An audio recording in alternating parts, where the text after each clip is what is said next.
Hey, Amy. Oh, hey, Andy. Are you eating lunch in here? Yeah. Don't you have a podcast episode to write? Well, that's why I'm eating and staring at my bowl of pasta with tomato sauce. And how is staring at pasta going to help you write a podcast? Well, I'm hoping it's going to spark some idea. I want the next episode of Unfold to be about food. Where did you get those chunky tomatoes for your sauce? Didn't they look good?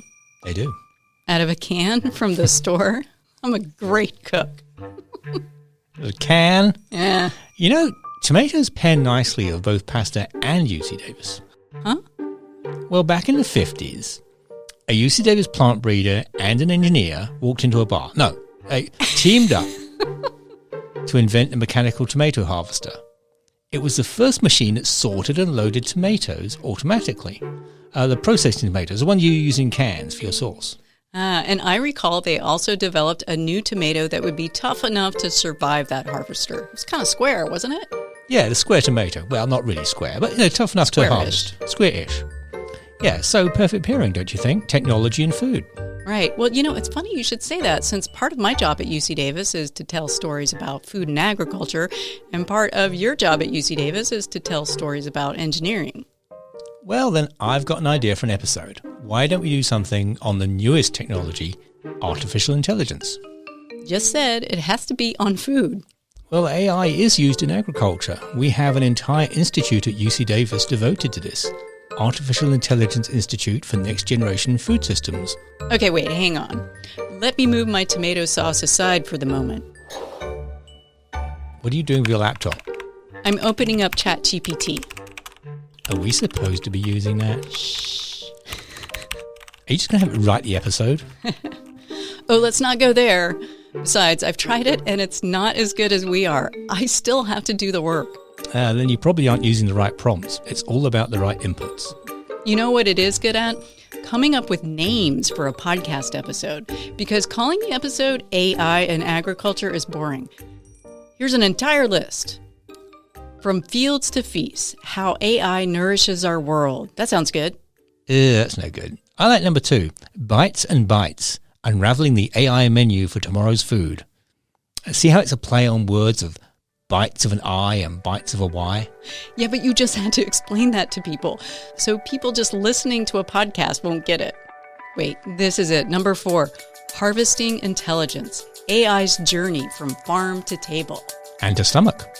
We'll figure it out.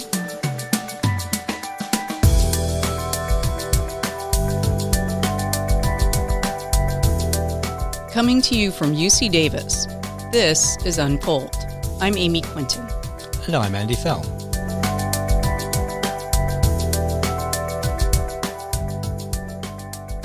It seems almost every day we hear something new about artificial intelligence. Harness the promise of AI to protect us from peril. Ban AI voice impersonations and more. Opinions of AI vary tremendously. You love it, you're afraid of it, or a little of both. AI is going to help us to be healthier, happier, more productive, and more creative. The most important thing to know about AI, it's the first technology in history that can make decisions by itself and can create new ideas by itself. Love it or hate it, however you feel about it, it's already changing the way we work, live, and even eat. And AI has already entered the fields of agriculture. Advances in the technology could improve the entire food system, from breeding better crops to providing more nutritious food. It could even help you decide what food you should eat based on your own health. This is a really transformative technology. In human history, there are a few times we had technologies that were so powerful, and it is such an opportunity for creating a better world. That's computer science professor Ilias Tagkopoulos, who also directs the AI Institute for Next Generation Food Systems at UC Davis. And our food system is an intricate network of breeders, farmers, producers, distributors, and retailers working to ensure that food gets from farm to fork. The food system is really, really complex. The more complex a system becomes, the more the analysis of data and finding the best point of operation becomes difficult.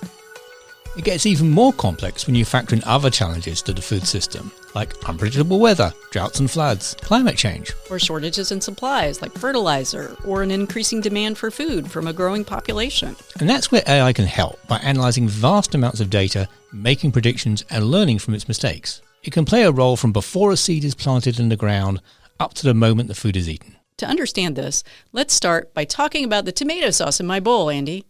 No, actually, we should start with the tomato. Actually, we should get more granular than that. You mean cellular? Yeah, so let's begin with a plant breeder and geneticist. I am Christine Diepenbrock, an assistant professor in the Department of Plant Sciences at UC Davis. Christine says when breeding plants, for example, a tomato, breeders want to select plants with the best traits to cross with each other to create the next generation or new variety. So they find the different regions of the genome that are favourable for creating those desired traits. But there are several traits that are important. This includes the marketable yield of the crop, it includes disease and pest resistance, it includes tolerance to drought and high temperatures, resource use efficiency, nutrient concentrations, post-harvest quality. That's a lot of traits. And those can be, separately and together complex trait targets. There can be relationships between those traits, which might make it really hard to breed all of them at once. But AI can take that data to predict complex patterns and relationships. So breeders can make sure by selecting traits that increase nutrition, they don't also decrease the plant's ability to tolerate drought, for example. So we can get gains more quickly if we can accurately predict, say, how the next generation is going to perform or how a given crop variety might perform in a new environment where we haven't tested it before. So now let's say we've got what we think is the best tomato seed to plant. And let's say in the Sacramento Valley, because that's where most processing tomatoes in the United States are grown.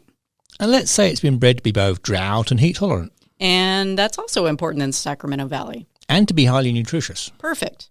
Until the pests invade the field, or bad weather makes it the perfect breeding ground for mold. It can be unpredictable, but on the farm, growers can use AI in all sorts of ways to improve their crop. AI-powered robotics can help growers apply the right amount of pesticide, herbicide, or fertilizer to get the highest yields.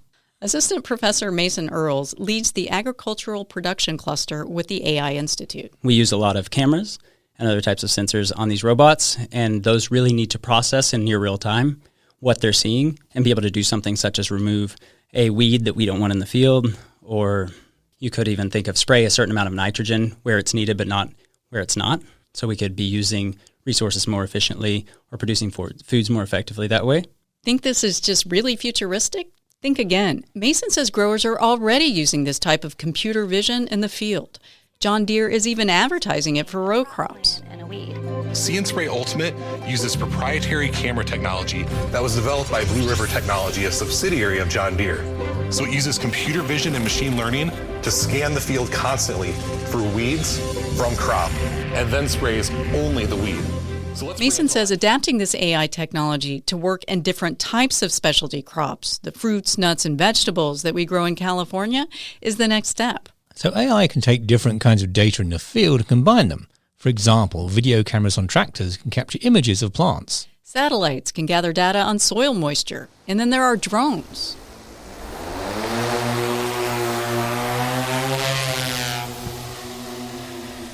Armed with the right technology, they can capture height, area, and volume of each plant and capture spectrums of light that humans can't see.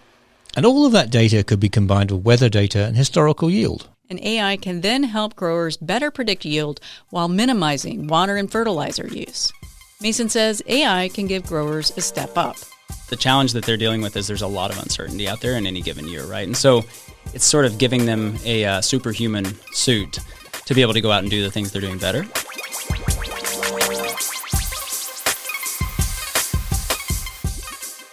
So now that our highly nutritious, drought and heat-resistant tomatoes have been harvested, they head to their processing plant.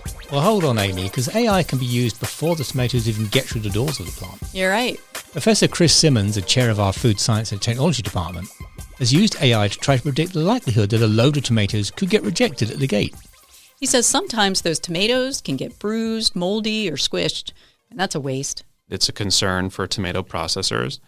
And it's a concern environmentally because each time a load of tomatoes is rejected, it's not just an economic loss, it's also a loss of all the resources that were used to produce and become embedded in those tomatoes. So all the water, the energy, the fertilizer, other inputs are lost. Chris and other researchers at UC Davis and UC Berkeley looked at years of data on every load of tomatoes, including things like variety or type, where it was grown, and at what time of season.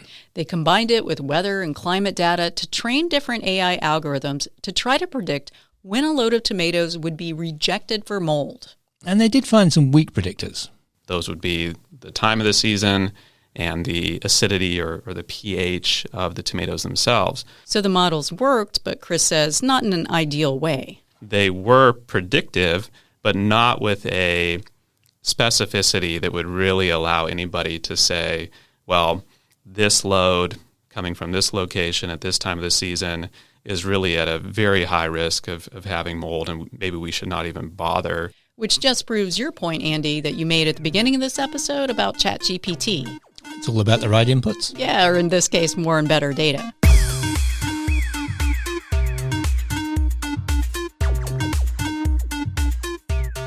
So now these tomatoes have made it to the processor where they enter a high-tech, highly automated environment. That sound you're hearing are tomatoes going through a flume system, up an elevator to be steam peeled, and eventually through a color sorting machine at Pacific Coast Producers Cannery in Woodland, California. So the color sorting machine uses a line of cameras and sensors that can reject green tomatoes with little mechanical fingers. It's an AI that's been around for decades, says former CEO Dan Vincent, who's also a UC Davis alum.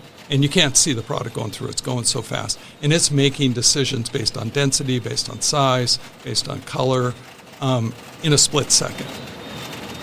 Pacific Coast Producers sells about 200 different product types, not just canned tomatoes and paste at the Woodland plant. They also sell sliced peaches, pears, fruit cocktail, maraschino cherries, to every retail and food service distributor in North America. And all those products get labeled at the company's plant in Lodi, about an hour away. But that adds a huge amount of complexity. So you can say, okay, we have dozens and dozens of customers and 100 or 200 SKUs. An SKU is a stock keeping unit in industry speak. They label the same products for many different customers. So you can take that and say, what are my data intersections? And for a company like ours, it's 14,000 theoretically unique items you have to manage. Dan sees the next frontier of AI helping producers label all the different products while minimizing the number of times they must pause the equipment for a new label, because that's where you lose efficiency. Those 14,000 unique items, I can look at history. I could lay on analytics or algorithms for seasonality, for promotions, for new items, for store count addition, and apply all that to a forecast of demand. We could then use those tools at that level to be more intelligent when we case and label to get bigger runs. AI Institute for Next Generation Food Systems at UC Davis is hoping to work with companies like Pacific Coast Producers to research how AI could help improve food processing. So now our tomatoes have been canned and are on my plate, but we're not done. You might be asking, should I eat this? Is it healthy? Well, advances in AI will make knowing what is nutritious much easier. Right now, nutritionists track what people eat by making them fill out questionnaires or keep food diaries. But that's pretty tedious, says UC Davis adjunct professor Danielle LeMay. She's also with USDA's Western Human Nutrition Research Center. And they're not particularly accurate either. Memories fail, and with the food frequency questionnaire, you kind of have to do math in your head to figure out, well, how often do I really eat that over the course of a month? So she thought maybe AI and computer vision could help us track nutrition better. Wouldn't it be great if we could just use our phones to capture what we're eating in order to better inform dietary assessment? Danielle is working on an AI app capable of predicting health effects just from a food photo. There are already AI apps that can estimate calories and nutrients of a meal from a food photo, but this would go much further. We want to know even more about your food. What the nutrients are is just a piece of it, but there's this whole world of thousands of molecules in each food that we're starting to map with analytical chemistry. The goal is to eventually come up with a detailed list of ingredients and micronutrients, their health effects and interactions. It would mean combining and analyzing databases about food to databases about molecules and how those molecules impact our health. It's a bit dizzying. I just consider all the molecules that make up the ingredients of our food. Most of them are still unknown. Ilias Tagkopoulos says we only know about 2% of what's in our food. It's referred to as the dark matter of food, and it can influence metabolism and physiological responses in the body. And then just consider how different we are as individuals, with age, weight, genetics. It's hard for me to get my head around this. But it's just a kind of big data problem that AI is good at solving. And if we get there, it'd be like having a personalized dietitian by your side, helping you make better, healthier food choices for your needs and goals.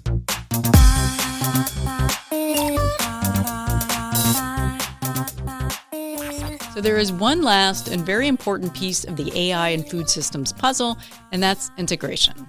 Yes, as AI becomes routine at different steps of the food system, these steps can themselves be integrated by AI. For example, information gathered about crops growing in the field can be combined with AI for plant breeding. Integration is a key goal of AI Institute for Next Generation Food Systems. Again, Danielle LeMay.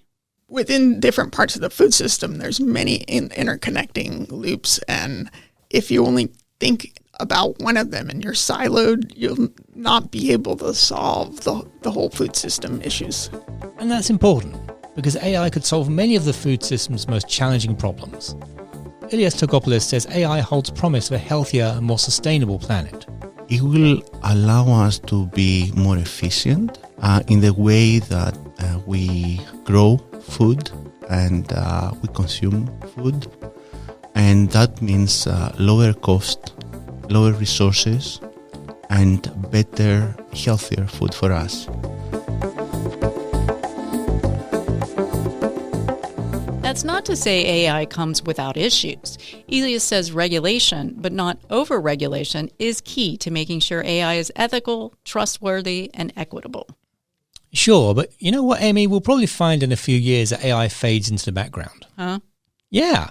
AI will just be crunching big data in the background, helping breeders and farmers and processors and consumers to do what they want to do more efficiently. We won't think about it any more than we think about why there's a label on a can of tomatoes. I bet this can of tomatoes I used in my pasta came from that woodland plant. Quite probably. Does it say it on the label? I don't think so. I don't know. See, just thought about a label on a can of tomatoes. Well, that wraps up this episode. You can learn more about AI Institute for Next Generation Food Systems on our website at ucdavis.edu/unfold. And there you'll find links to a longer story that Andy did on AI in the food system, plus cool AI-generated photos and videos, and even this episode transcribed by AI. I'm Amy Quinton. And I'm Andy Fell. Thanks for listening. This entire episode was written by ChatGPT. Kidding. Unfold is a production of UC Davis. It's edited by Marianne Rush Sharp. Original music for Unfold comes from Damien Verrett and Curtis Jerome Haynes. Additional music comes from Blue Dot Sessions.